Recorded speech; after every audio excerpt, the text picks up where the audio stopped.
Head kolleegid, tore oleks näha teid siin praegu, aga paraku ma pean olema ära Iirimaal ja seetõttu ei saa kohal olla. Ja see on nagu mõnes mõttes igatpidi kurb, sest ma ei ole kuulnud, mida te olete rääkinud ja seetõttu ma ei saa ka oma juttu kuidagi seostada teie räägituga ja võib-olla ma siin räägin paljusid asju üle, mida te juba olete rääkinud ja mis ongi väga tõenäoline, sest mis sinna siis parata, eks ole, nähtus on sama ja küllap sellel nähtusel on ka suhteliselt sarnased põhjused ja sarnast rohtu saab selle ravimiseks anda. Aga niisiis, läheks ettekande juurde, et milleks refiloloogia. Ma hiljaaegu lugesin Aleksander Genise väga huvitavat raamatut, raamatusõbra Kama Sutra ja seal ta tsiteeris Gogoli Surnud hingi ja ma tahaks seda parafraseerida, sest see oli nii ilus ja visuaalne metafoor, kuidas filoloogia komponendid valgusid igasse ilmakaarde laiali nagu püütud vähid, kui neid kotist välja puhistatakse. Et juba seda ette kujutada, mismoodi nad lähevad oma sõrgadega seljad ees, sellised mitmejäsemelised ja igas suunas laiali, on sihuke natukene hirmu tekitav või selline nagu, mis nüüd siin lahti on.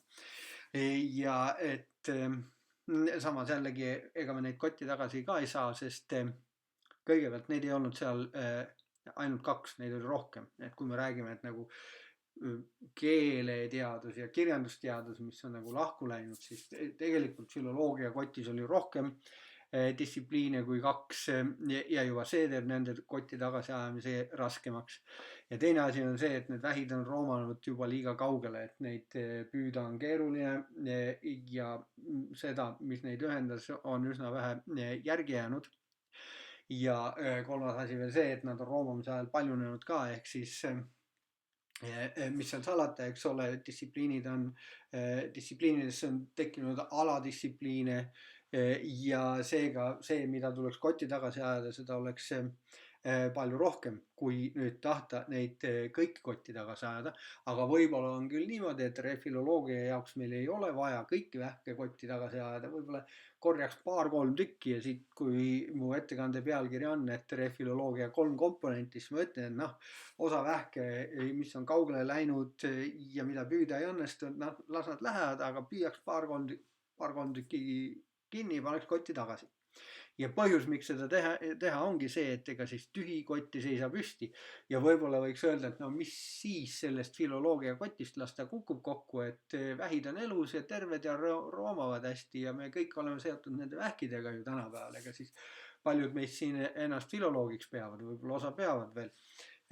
Aga et siis see on nagu üks asi, et filoloogia kotti seisab püsti ja sellest võib-olla ei ole palju midagi, kui see filoloogia kott olekski kokku kukkunud ja ära unustatud.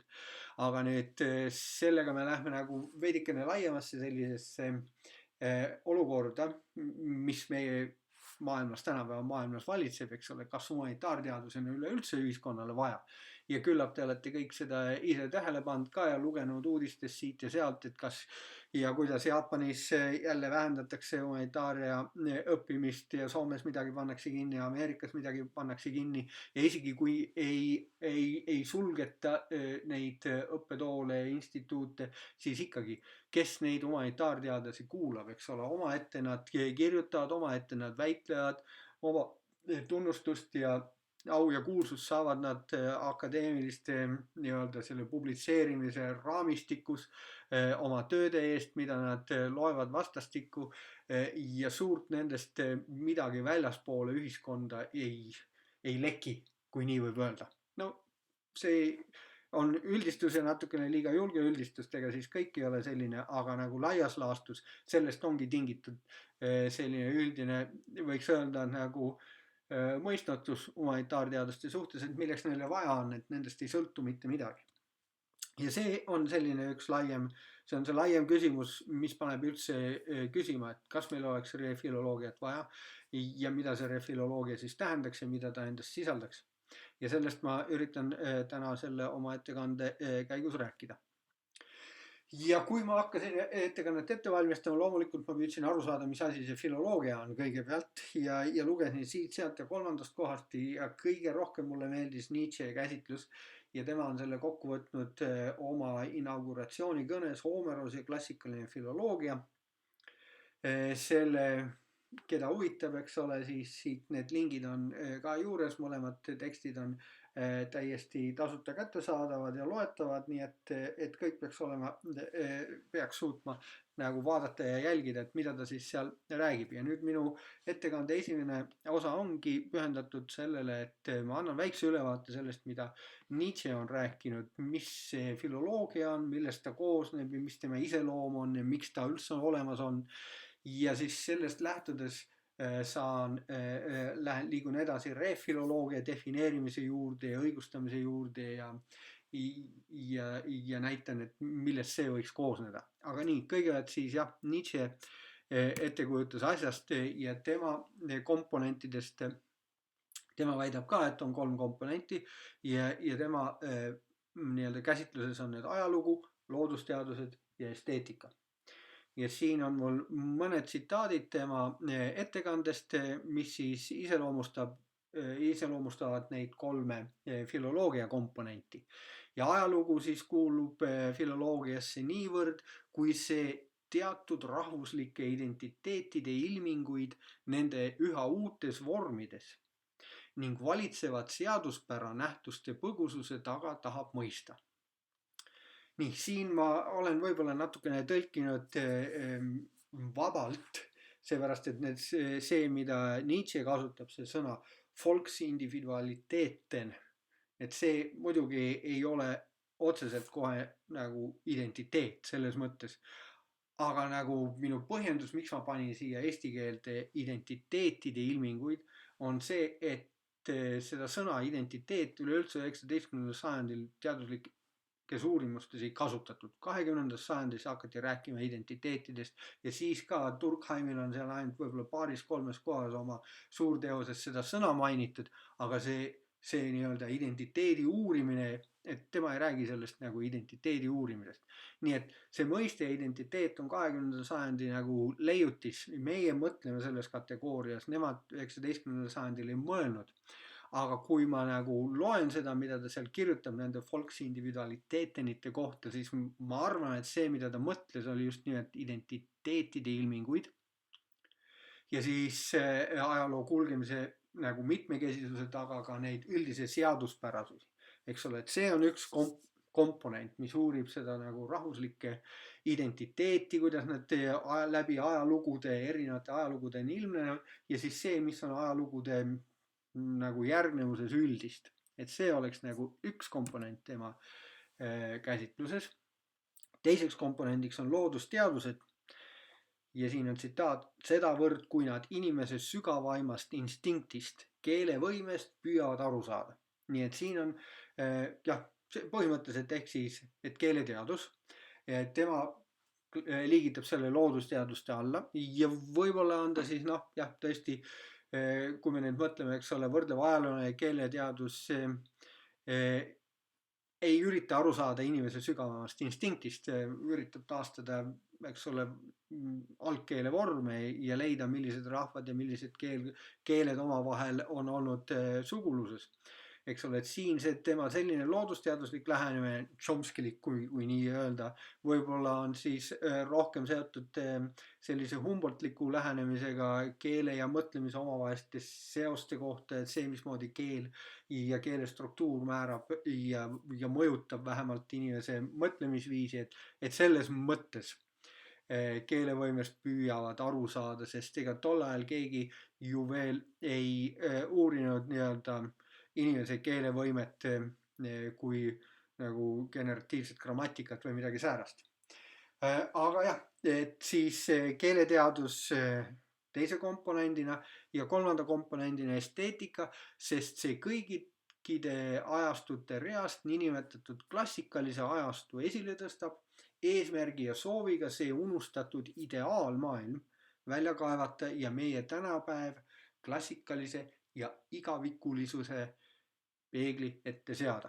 Ja see on ka nagu oluline, hästi selline oluline nüanss siin selle klassikalise ajastu ja ideaalmaailma, ühesõnaga, et ideaalide esile tõstmine on filoloogia üks ülesanne, et tänapäev asetada ideaalide peegli ette. Et see on nagu väga iseloomulik tema Nietzschelikule mõtlemisele selle filoloogia koha pealt ja üleüldse, kui me nüüd lähme ja vaatame edasi, mis ta siis sellest filoloogiast arvab, sellest, et ta koosneb ajaloost, loodusteadustest ja esteetikast sellel kujul, siis juba tema 150 aastat tagasi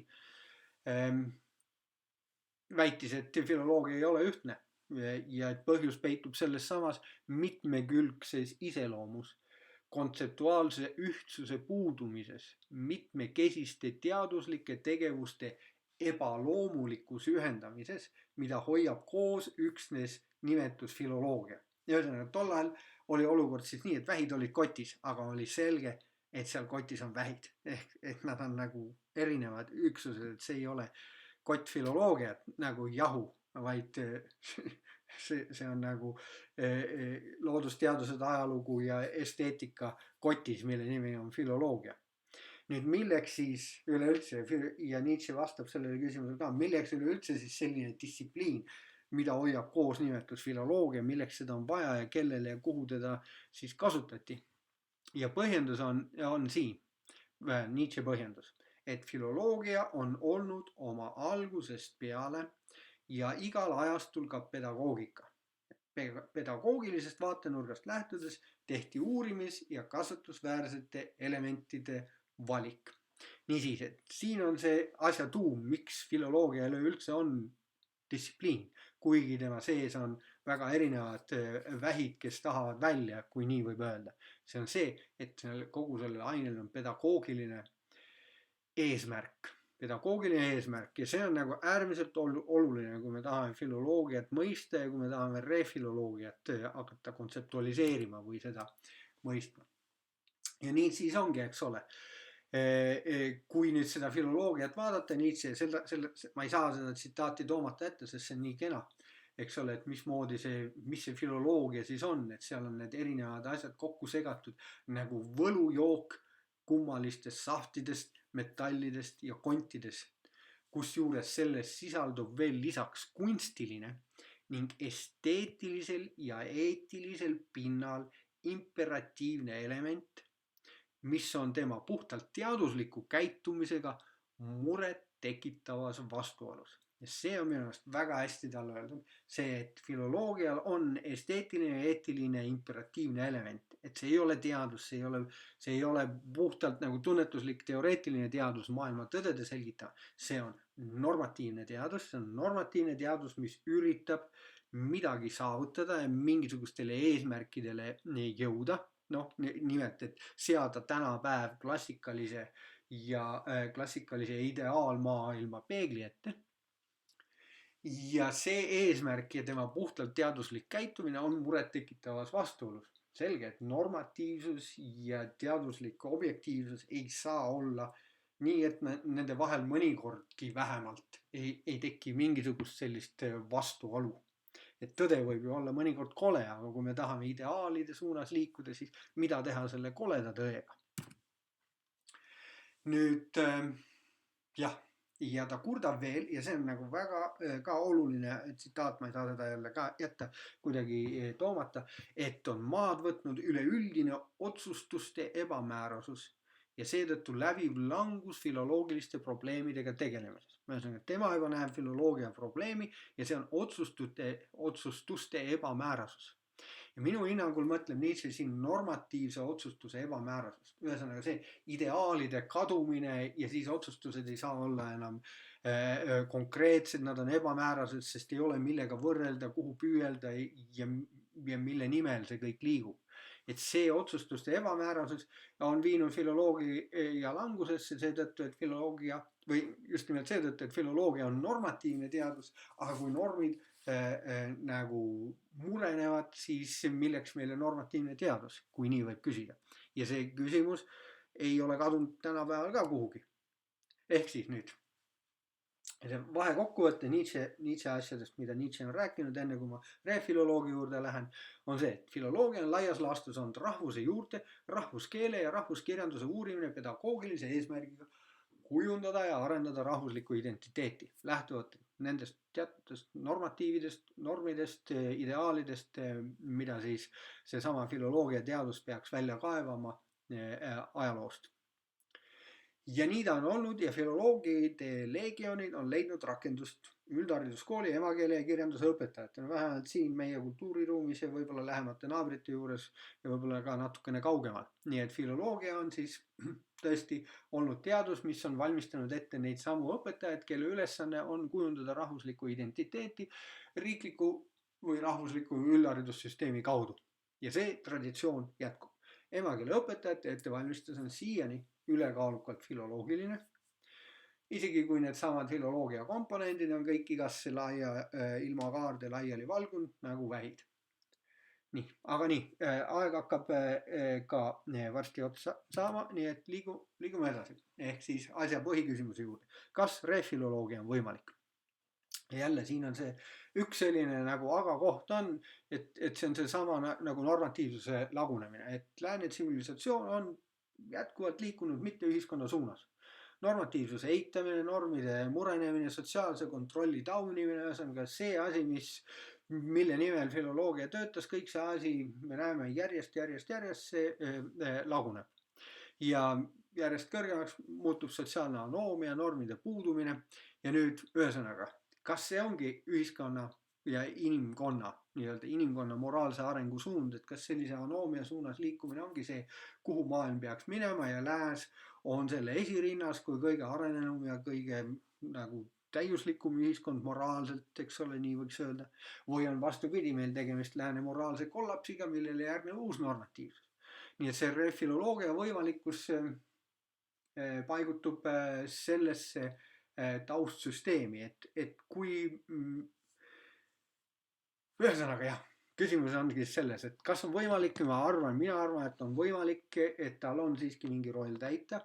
Ehk siis, et normide puudumine, normide kadumine ei ole nagu absoluutne ja paratamatu ja pöördumatu protsess, et mingisugused nagu iga ühiskond vajab mingisugust moraalset normide, mingisuguste jagatud väärtuste tuuma, mille ümber ühiskond saaks toimida, mis üldse tagab tema sujuva toimimise. Ja nüüd vaataks siis, mis võiks olla selle refiloloogia komponendid, mis võiks olla samasugune teatud mõttes normatiivne teadus selleks, et ühiskonna identiteeti arendada. Esimene komponent oleks kindlasti igasugune tekstilingvistika, retoorika, diskursusanalüüs, kõik need valdkonnad, mis tegelevad keelekasutuse uurimisega funktsionaalsest küljest. Et seda on vaja juba puht seetõttu kõigile õpetajatele ja harijatele, et see on valdkond, keelekasutus on valdkond, millega ideoloogiat kujundatakse, millega need samad väärtushinnangud kujundatakse. Nii et seetõttu mõista, kuidas see käib, on refiloloogile oluline. Ülejäänud osa lingvistikast minu meelest refiloloogiat eriti ei puuduta ja tuleks lasta minna oma teed. Et see osa, mis sulab kokku loodusteadustega või informaatikaga, ma arvan, et see pikas perspektiivis jääb ellu, see osa lingvistikast. Tugitooli lingvistika tõenäoliselt hääbub või muutub veelgi ebaolulisemaks. Nii et need, kes lingvistikaga tegelevad, peaksid nagu minu meelest vaatama, kas võimalusi, kuidas nagu tõeliste loodusteadustega kokku sulada või siis suunata ennast sellise keelekasutuse uurimise juurde, mille eesmärk on aidata inimesi aru saada nii-öelda keelelise kommunikatsiooni eripäradest. Et see oleks esimene komponent, eks ole, et keelekasutuse uurimine. Teine komponent, humanitaarteadused väga laias laastus, mitte ainult kirjandusteadus, kuigi kirjandusteadus loomulikult ka.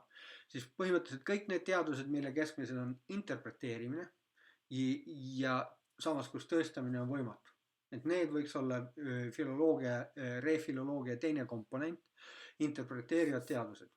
Ja humanitaarteadused sellised on, seal uusi teadmisi ei teki, ei akumuleeru, kõik mida öeldakse, on juba keegi kunagi mõnel varasemal perioodil öelnud ja eesmärk ongi siis lihtsalt öelda õigel ajal õigeid asju. Ühesõnaga öelda asju, mis resoneerivad selle ajastu ühiskonna inimestega, et pakkuda mingisuguseid lahendusi nendele küsimustele, mis seisavad nende ees inimestena, ühiskonnana ja seetõttu aidata neil oma elu mõtestada. Nii, ja selles mõttes on refiloloogia on pidev taaskasutus. Et kogu aeg otsitakse välja midagi, mis on juba olnud, esitatakse see uues kuues, lootuses, et see aitab ühiskonda ja inimest mõtestada seda selle osas, kus ta on. Ja nii nagu iga taaskasutuse puhul, oluline lai haare, et olla nagu prügimäekoll, refiloloog peab üles korjama kõik, mis võib vähemal määral kasulik olla. Ta ei saa olla ainult mingisuguse kindlate asjadel, mingi väga kindlat mingisuguse ühe väikse tillukese asja uurija kuskil humanitaarteaduste nagu džunglis. Ta peab olema avara taustaga, ta peab nagu suutma hallata kogu seda või väga suurt osa humanitaarteaduslikku pagasit, kus ta siis kaevab välja neid asju, mida tal on vaja.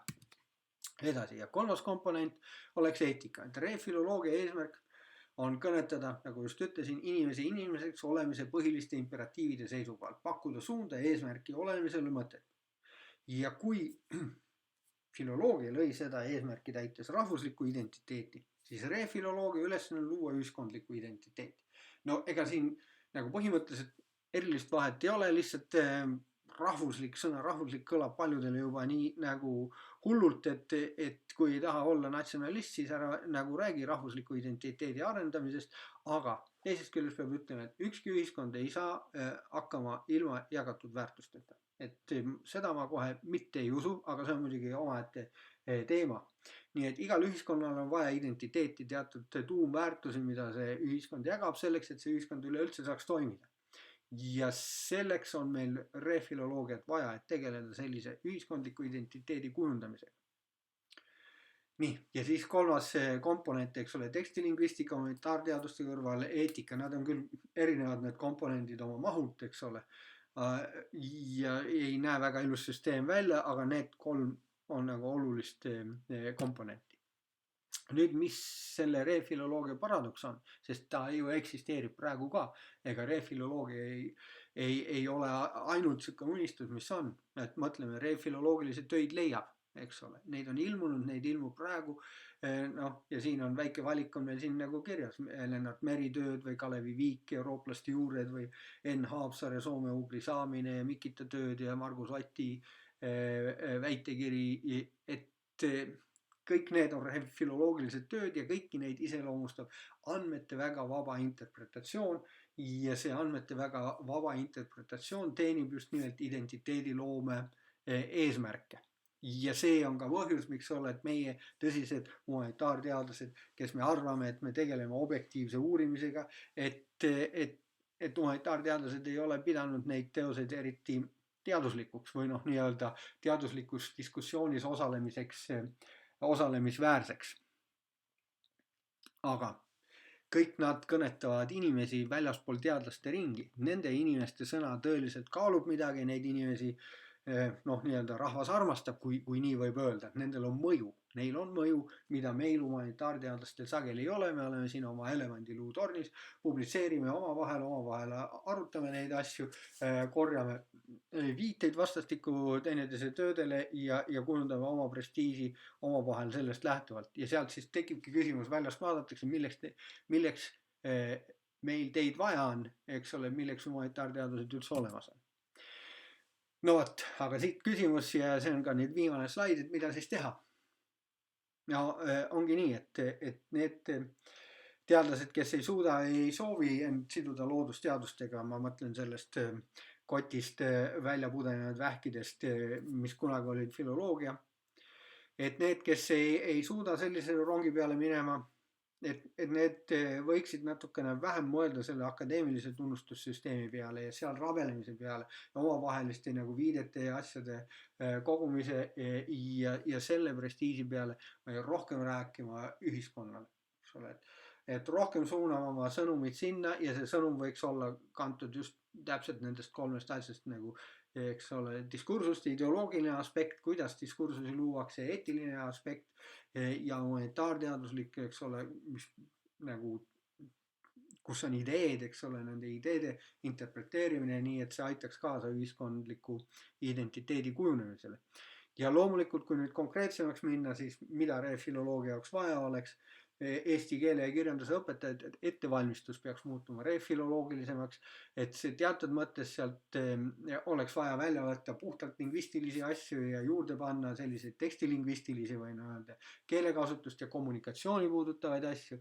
Ja teisest küljest juurde oleks sinna vaja rohkem humanitaarteaduslikke asja, ajaloo, filosoofia, esteetika valdkonnast, et see nende baas, mille põhjalt nad kooli lähevad, oleks laiem. Ja veel, mis ma arvan, et keel ja kirjandus võiks olla refiloloogilisem, et tõesti suur osa lingvistilisi nii-öelda süvauuringuid on mõistetavad üksnes nendele lingvistidele endale, aga ei ole üle piiride, üle distsipliini piiride mõistetavad. Seetõttu, kui me tahame keelt ja kirjandust, mida inimene, selle tellija loeks nii-öelda suhteliselt kaanest kaaneni või vähemalt suudaks lugeda kaanest kaaneni, siis me peaksime nagu keeleteadusliku osa pealt nagu tegema kindla valiku selles suunas, et see oleks sedalaadi keeleteadus, mis oleks millel oleks tähtsus refiloloogilisest seisukohast. Ja võib-olla tõsiselt sellised lingvistilised asjad võiksid minna ja jääda Esukasse ja teistesse sellistesse väljaannetes, mis on nagu konkreetselt lingvistidele mõeldud. Et siis saaks keele ja kirjanduse natuke refiloloogilisemaks, seda oleks nagu parem ja kergem lugeda ja see võib-olla oleks siis ka ärataks rohkem eesti keele ja kirjanduse õpetajate tähelepanu ja tal oleks nagu ta roll oleks siis nagu kuidagi loomulikum ja siis oleks loomulikum ka, et see keel ja kirjandus oleks seal ühendatud. Aga nüüd ma olen juba peaaegu pool tundi rääkinud ja ma arvan, et siin on nagu hea koht lõpetada ka ja suur aitäh, et võtsite vaevaks seda ära kuulata. Kuigi ega ma ei tea, võib-olla te olete juba vaikselt kõik lahkunud. Igal juhul aitäh teile.